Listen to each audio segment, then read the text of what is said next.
Well, hello, thank you for joining me today again on the Church History Trail. You're very welcome to the programme. And where we are is we're back here at the parish church in TANDRAGEE. And I'm going to show you a grave here first before we start. And it's this one here.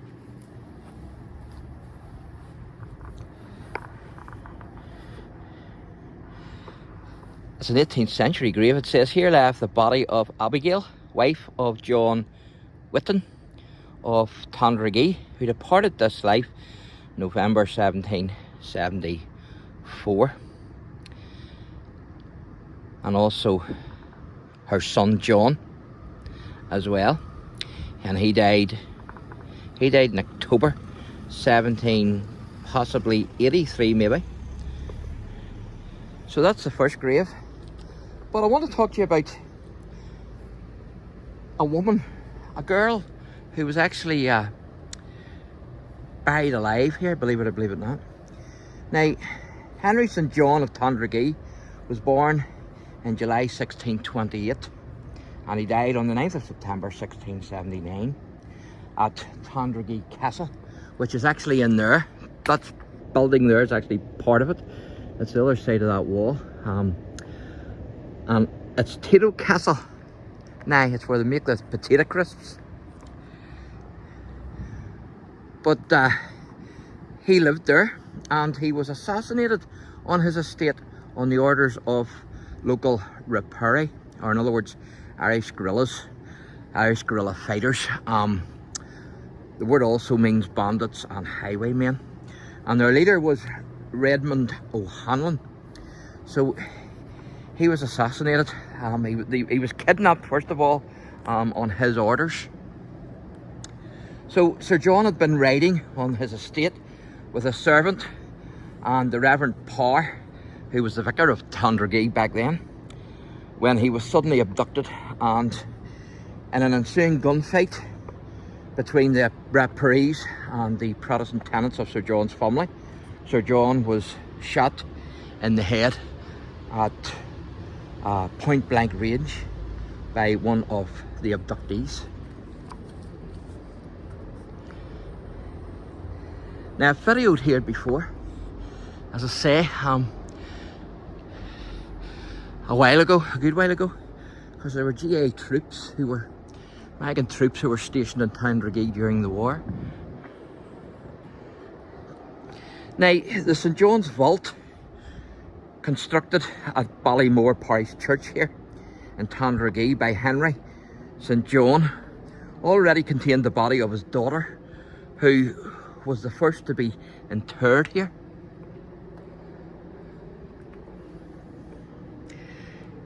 He built a church here as well, not this particular one. So when the vault was opened to bury Sir Henry, the body of his daughter was found laying outside the coffin, inside the entrance of the tomb, strangely enough. So possibly what could have happened is she could have been in a coma, and they have buried her, possibly thinking she was dead, when she wasn't. And she has revived in the coffin, managed somehow to get out of the coffin, but couldn't get out of the tomb, and unfortunately she died. And of course that's why some people got buried with bells, so that if they did come to, they could ring the bell. And also that's why you have your Irish wake. You have to be buried 3 days. You have to be dead 3 days before they bury you, and that's sort of to make sure that you don't come round. So it is. But so she was found laying inside the entrance of the tomb, out of the coffin. And in 1911, the Reverend J.B. Leslie noted that the St John's Vault was actually positioned in front of the pulpit inside the church. Now, unfortunately, there's no remaining evidence of the vault, as it was covered over during the replacement of the sandstone flags during the church's renovation in 1926, unfortunately. So I can't show you it, but I couldn't get in anyway, even if it was still there. Which probably is still there, it's just covered over. But quite a story. So The Ballymore Parish Church here actually dates back to 1343. In February 1812, the church building was pulled down to make way for a bigger cruciform church. And you get some view up here as well. So you do. That spire there, you can see that's the Roman Catholic Church. And because there's a bit of a haze, you can't see the mountains. But normally you can see the Mourne Mountains from here. But there's a wee bit of a haze which is blocking them, unfortunately. So there you go. That's the lady who was buried alive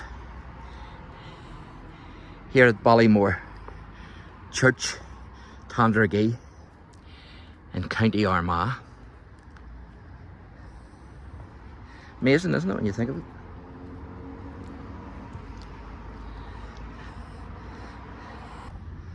So we've come around to the side of the church here, and I've covered these before, but I'm going to cover these again. You won't be able to make them out, most of them out anyway, but this is John Henry Lofty, Esquire, JP, son of William Lofty, Esquire, JP. He was born February 16th, 1808, and he died November 3rd, 1860.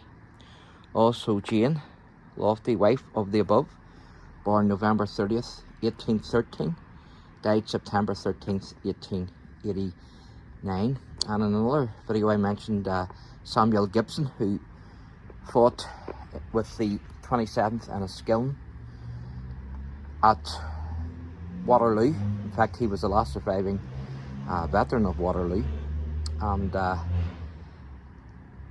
he was actually from TANDRAGEE, and this is where he signed up with the regiment. He also fought in the Peninsula Campaign during the Napoleonic Wars. And so 1813 was actually just 2 years before the Battle of Waterloo, just to put that in perspective.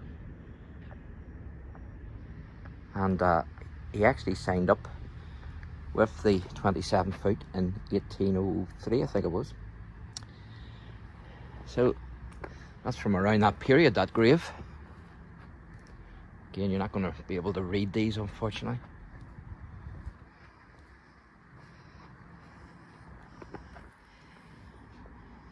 Sometimes you're lucky if you can get a date. There's one there's a shape of a coffin. So it is. And it's all cracked up, as you can see, unfortunately.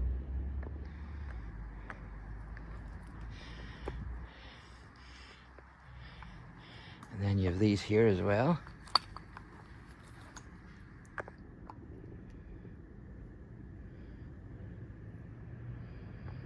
It's like a coat of arms there, which were obviously on the church, I would assume.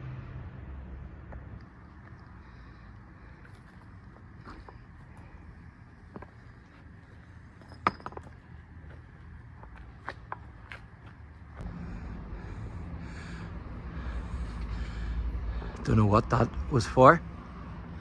Not too sure.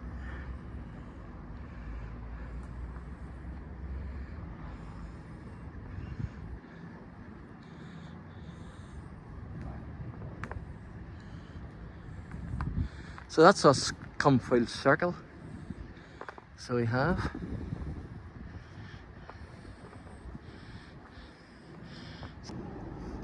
So I've come across a bricked up doorway here, and of course, as I say, that building there is part of what's Tato Castle now, but it used to be the castle here, the O'Hanlon Castle, I think it was, if I remember rightly.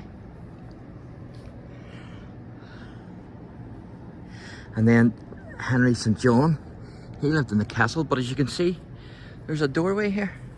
So obviously, those who lived in the castle would have come through that doorway into the parish church.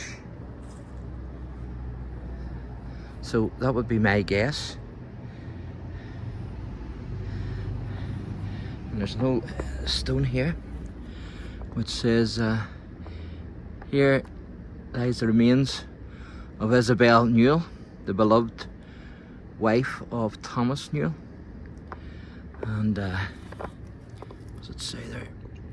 Of Ballyshiel, who departed this life 5th of September 1843, age 40 years.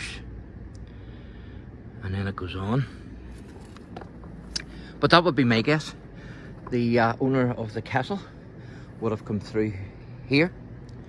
And of course, he also built the church, if you remember. And he would have worshipped then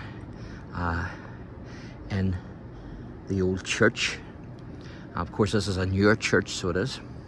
So thanks for watching, and God bless.